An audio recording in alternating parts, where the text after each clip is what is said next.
পৰিৱেশ মানে গছ গছনিটো আছেই, লগতে পৰিষ্কাৰ পৰিচ্ছন্ন।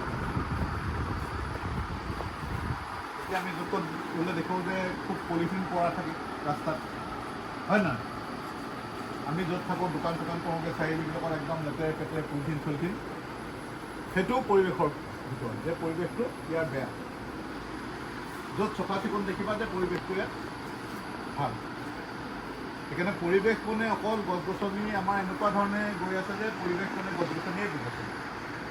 কাৰণ পৰিৱেশ দিৱসত মই দেখিছোঁ যে সকলোৱে গছ ৰুৱে আৰু ফটো এটা তোলে, কিন্তু দেখা নাই যে কোনোবাই ক'ৰবাত চাৰিআলি এটাত তিনিআলি এটাত ঝাৰু চাৰু মাৰি পেলাই চব চাফা কৰিছে, তাৰ ফটো এটা দিছে।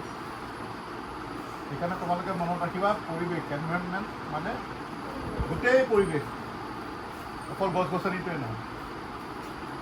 আজি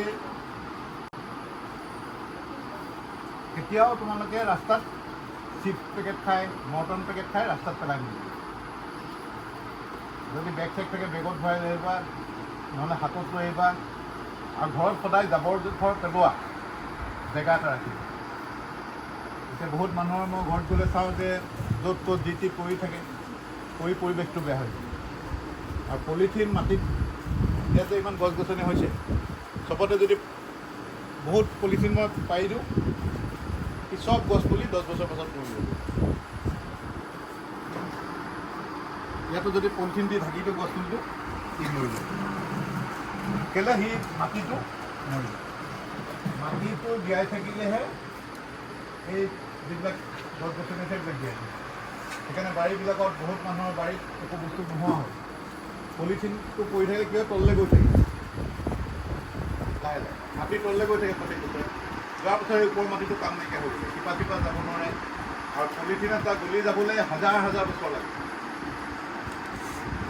আগতে পলিথিন নাছিল, আজিকালি খুব পলিথিনৰ কিবা কিবি বনাবলৈ নাযায়, মানুহে পলিথিন দিয়ে। আৰু ঘৰৰ পাছফালবিলাক আগফালে ধুনীয়াকৈ ঝাৰু চাৰু মাৰি দিয়ে ষ্টাইল। যিকোনো বস্তু দোকানৰ মানুহে পলিথিনটো পাছফালে দলি মাৰি দিয়ে।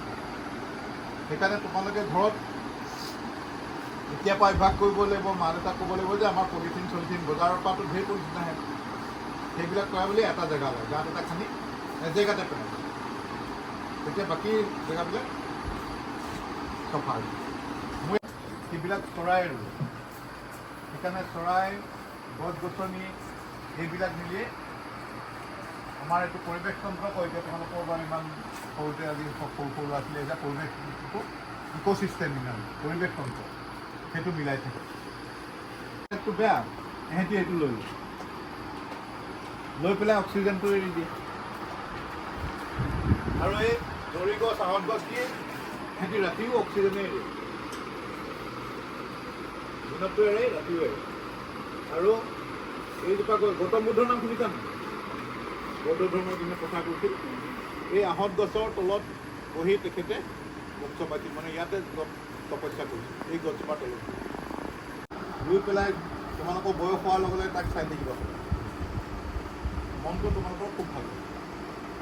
যেতিয়া দেখিবা যে সেই গছজোপাৰ তলত কোনোবা মানুহ আহি ৰৈছেহি, ঠাণ্ডাত বহিছেহি, তেতিয়া ভাবিবা যে চোৱা মই গছজোপা ৰুইছিলোঁ, আজি তাৰ তলত মানুহ আৰাম কৰিছে, তুমি এটা পৃথিৱীখনত কিবা দিছা। যেতিয়া একদম বয়স হ'বগৈ আৰু চাই আৰু বেছি আনন্দ হ'বা, তাক ক'ব পাৰিবা এইবিলাক গছ মই ৰুইছোঁ। আজি মোৰ যে আগফালে নামিয়ে গছবিলাক আছে, ডাঙৰ ডাঙৰ গছ, তাতে জৰি আহঁত গছ আছে, জৰি গছ আছে, মই ৰোৱা।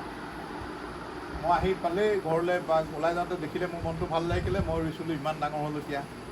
এইফালে যাওঁতে বাগানৰ পাত ছিঙিবলৈ ছোৱালীবিলাক যায় শালমাৰ বাগানৰ পৰা তাত বহে স্কুলীয়া ল'ৰা ছোৱালী গৰম লাগিলে এইখিনিতে ৰয় মোৰ দেখি এটা আনন্দ হয় যে মই ৰোৱা গছপুলিটো কামত আহিছে মই মানুহক পইচা দি সহায় কৰিব পৰা নাই কিবা দি কৰিব পৰা নাই কিন্তু তেওঁলোকৰ কাৰণে মই এটা ভাল কাম কৰি গৈছোঁ পানী দিব লাগে দেই খুঁটি এটা মাৰি এদিন ৱেট কৰি নিলে নহ'ব খুঁটি এটা মাৰি এনেকৈ ফোনকৈ ধৰিলে ফোন নকৰিছে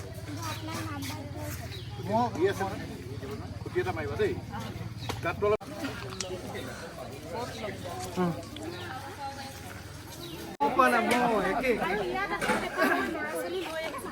দেউতাক মাৰে যদিও আপোনাৰ তাত যে আহিলে আমি কিবা এটা মানে একদম খাতা নাছিল সেইকাৰণে আহিছোঁ আৰু কিবা এটা নহয় অনুভৱটো খুব ভাল লাগিছে আৰু বহুত মানে ভাল লগা অনুভৱ আৰু মাতাৰ কাৰণে আপুনি আমাৰ ফালৰ পৰা